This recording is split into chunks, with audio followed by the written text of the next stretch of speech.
Shalom KKS yang setia. Pasal 9 dan 10 dalam kitab Yosua ini mengupas tentang orang-orang Gibeon dan tipu muslihatnya. Mengapa Israel bisa tertipu oleh orang Gibeon?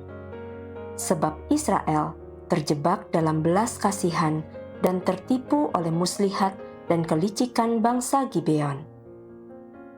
Kita harus tetap waspada karena tahun 2023 kita telah diperingatkan sebagai tahun jerat penangkap burung.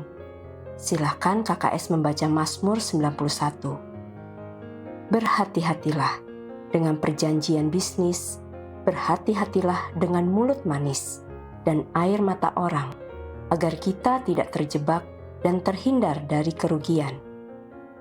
Andalkanlah Tuhan di dalam segala hal, dengarkan arahannya dengan taat dan setia. Jangan teruskan saat perasaan tidak tentram. Jangan melangkah ketika damai sejahtera hilang.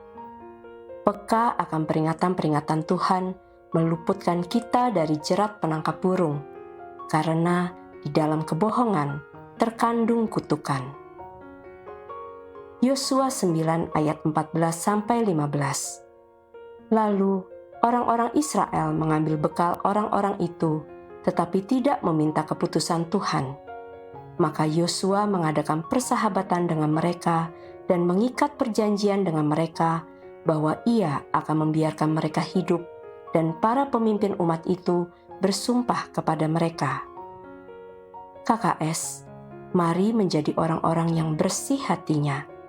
Cermati semua ketidakberesan tersembunyi agar iblis tidak dapat menuntut dan menghancurkan hidup kita dengan kutukan dan penderitaan. Yosua 9 ayat 22-23 dan 27. Lalu Yosua memanggil mereka dan berkata kepada mereka, demikian, mengapa kamu menipu kami dengan berkata, kami ini tinggal sangat jauh daripada kamu, padahal kamu diam di tengah-tengah kami? Oleh sebab itu, terkutuklah kamu dan tak putus-putusnya kamu menjadi hamba, tukang belah kayu, dan tukang timba air untuk rumah Allahku. Dan pada waktu itu Yosua menjadikan mereka tukang belah kayu dan tukang timba air untuk umat itu dan untuk mezbah Tuhan sampai sekarang di tempat yang akan dipilihnya. KKS, pasal 10 ini mencatat tidak ada satupun bangsa yang menang melawan Israel kecuali bangsa Gibeon yang menyatukan diri dengan Israel dan menikmati pembelaan Allah Israel. Jika engkau terhubung dengan Bapak Ibu rohani, dengan mentor rohani yang terhubung dengan Bapa, maka seharusnya engkau mengalami Tuhan seperti yang dialami mentormu. Jika tidak, segera periksa diri sendiri. Apa yang salah? Mengapa tidak mengalami Tuhan seperti yang dialami mentor rohanimu?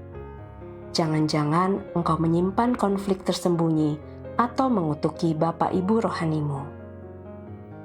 Amsal 20 ayat 20. Siapa mengutuki ayah atau ibunya, pelitanya akan padam pada waktu gelap. Karena banyak anak Tuhan percaya kepada Tuhan, namun belum tentu berjalan mengikuti Tuhan. Percaya kepada Tuhan dan hidup berjalan mengikuti Tuhan itu dua hal yang berbeda. Banyak orang percaya kepada Tuhan Yesus, tetapi hanya sedikit yang mengikuti teladannya dan berjalan dalam firman-Nya. Mereka percaya, namun hidupnya mengikuti pikirannya sendiri. Lihat pembelaan Tuhan atas Gibeon yang menyatukan diri dengan Israel. Yosua 10 ayat 10-11. Dan Tuhan mengacaukan mereka di depan orang Israel, sehingga Yosua menimbulkan kekalahan yang besar di antara mereka dekat Gibeon, mengejar mereka ke arah pendakian Bet-horon dan memukul mereka mundur sampai dekat Azeka dan Makeda. Sedang mereka melarikan diri di depan orang Israel dan baru di lereng Bet-horon, maka Tuhan melempari mereka dengan batu-batu besar dari langit sampai ke Azeka sehingga mereka mati. Yang mati kena hujan batu itu ada lebih banyak dari yang dibunuh oleh orang Israel dengan pedang. Perhatikan, Tuhan sendiri turun berperang melawan bangsa yang memerangi Gibeon. Artinya, Gibeon menikmati pembelaan Tuhan seperti yang dialami Yosua. Jadi, inilah pelajaran penting bagi kita. Jangan melawan orang yang disertai Tuhan.